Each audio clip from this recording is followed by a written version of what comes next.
ಚುನಾವಣೆಯಲ್ಲಿ ಜೆಡಿಎಸ್ ಪಕ್ಷದಲ್ಲಿ ಮೊದಲ ಬಾರಿಗೆ ಜಿ ಆನಂದ್ ರೆಡ್ಡಿ ಅವರಿಗೆ ಇಷ್ಟ ಇದ್ದಿದ್ದು ರಂಜಿತ್ ಅವರನ್ನ ರಾಜಕೀಯಕ್ಕೆ ಪರಿಷತ್ಗೆ ಆಯ್ಕೆಯಾಗಿ ಜನರ ಸೇವೆ ಮಾಡುತ್ತಾರೆ ಎಂಬ ನಂಬಿಕೆ ಅಂತ ಅಭಿಮಾನಿಗಳಲ್ಲಿ ಮೂಡಿಬಂದಿದೆ. ಸ್ನೇಹಿತರು, ದಯವಿಟ್ಟು ಸಾಲಾಗಿ ಒಬ್ಬೊಬ್ಬರಾಗಿ ಬಂದು ನಿಮ್ಮ ಶುಭಾಶಯಗಳನ್ನ ನಮ್ಮ ಆನಂದ್ ರೆಡ್ಡಿ ಅವರಿಗೆ ತಿಳಿಸಬೇಕಾಗಿ ತಮ್ಮಲ್ಲಿ ಹಾಗೆ ನಾಗೇಶ್ ಅವರು ಸಹ ಸನ್ಮಾನವನ್ನ ಮಾಡಿ ನಮ್ಮ ಆನಂದ್ ರೆಡ್ಡಿ ಅವರಿಗೆ ಶುಭಾಶಯಗಳನ್ನ ಅರ್ಪಿಸ್ತಾರೆ.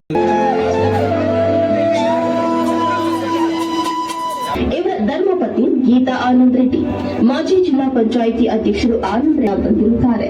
ಆದರೆ ಗ್ರಾಮ ಪಂಚಾಯಿತಿ ಮಟ್ಟದಲ್ಲಿ ತಾಲೂಕಿನಲ್ಲಿ ಪ್ರಮುಖ ಕ್ಷೇತ್ರಗಳಲ್ಲಿ ಒಂದಾಗಿ ನೇಮಕ ಮಾಡುತ್ತಿದ್ದ ಮೀಸಲಾತಿಗೆ ಸಂಬಂಧಪಟ್ಟಂತೆ ಕಾಂಗ್ರೆಸ್ ಅಭ್ಯರ್ಥಿ ಇಲ್ಲದೆ ಇರುವ ಸಮಯದಲ್ಲಿ ಪಕ್ಷವನ್ನ ಸ್ವತಂತ್ರ ಅಭ್ಯರ್ಥಿಯಾಗಿ ಎಚ್ ನಾಗೇಶ್ ಅವರನ್ನ ಗೆಲ್ಲಿಸಿಕೊಂಡು ಬರುವ ಸಂದರ್ಭದಲ್ಲಿ ಕ್ಷೇತ್ರಕ್ಕೆ ಕುಂಡುಮಲೆಗೆ ರಾಹುಲ್ ಗಾಂಧಿ ಅವರು ಬಂದಂತಹ ಸಮಯದಲ್ಲಿ ಪಕ್ಷವನ್ನ ಸಂಘಟಿಸಿ ಒಗ್ಗೂಡಿಸಿಕೊಂಡು ಬ್ಲಾಕ್ ಕಾಂಗ್ರೆಸ್ ಅವಧಿಯಲ್ಲಿ ಎಚ್ ನಾಗೇಶ್ ಅವರನ್ನ ಗೆಲ್ಲಿಸುವುದರಲ್ಲಿ ವಿಶೇಷ ಪಾತ್ರ ವಹಿಸಿದ್ದಾರೆ. ನಂತರ ದಿನಗಳಲ್ಲಿ ತಮ್ಮ ಎರಡನೇ ಮಗ ರಂಜಿತ್ ರೆಡ್ಡಿ ಅವರು ಅಪಘಾತದಲ್ಲಿ ತೀರಿಕೊಂಡರು. ಅಂತಹ ರಾಜಕೀಯ ಜೀವನದಲ್ಲಿ ತಮಗೆ ಬೆನ್ನೆಲುಬಾಗಿ ನಿಂತಿದ್ದ ಮಗ ತೀರಿಕೊಂಡ ಎಂಬ ನೋವಿನಲ್ಲಿ ಸುಮಾರು 2 ವರ್ಷಗಳ ಕಾಲ ಸಕ್ರಿಯ ಜೀವನದಿಂದ ದೂರ ಉಳಿದಿತ್ತು. ಅದನ್ನ ತೆಗೆದುಕೊಂಡು ದೊಡ್ಡ ಮಗ ವೃತ್ತಿಯಲ್ಲಿ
ಎಲ್ಲರೂ ಜೋರಾಗಿ ಕ್ಲಾಪ್ ತಂದು ತಟ್ಸಿ.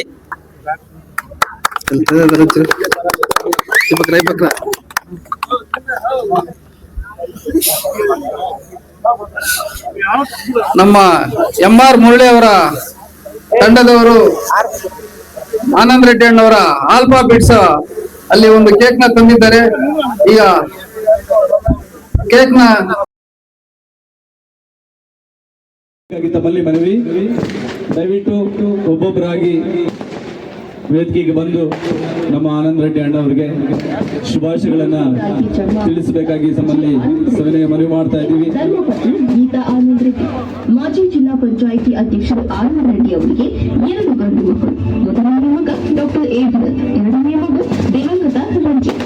ಆನಂದ್ ರೆಡ್ಡಿ ಅವರ ಸ್ವಭಾವ ಬಹಳ ಕ್ರಿಯಾಶೀಲ ವ್ಯಕ್ತಿ ಮತ್ತು ಯಾವುದೇ ಕೆಲಸವನ್ನು ಬಹಳ ಅಚ್ಚುಕಟ್ಟಾಗಿ ನಿಭಾಯಿಸುವ ಚಾಣಾಕ್ಷತೆ, ರಾಜಕೀಯದಲ್ಲಿ ಚಾಣಾಕ್ಷತೆ, ರಾಜಕೀಯ ಪ್ರಬುದ್ಧತೆ, ಸರಳ ಜೀವಿ. ಜಿ ಆನಂದ್ ರೆಡ್ಡಿ ಅವರು ತಾಲೂಕಿನಲ್ಲಿ ಹಾಗೂ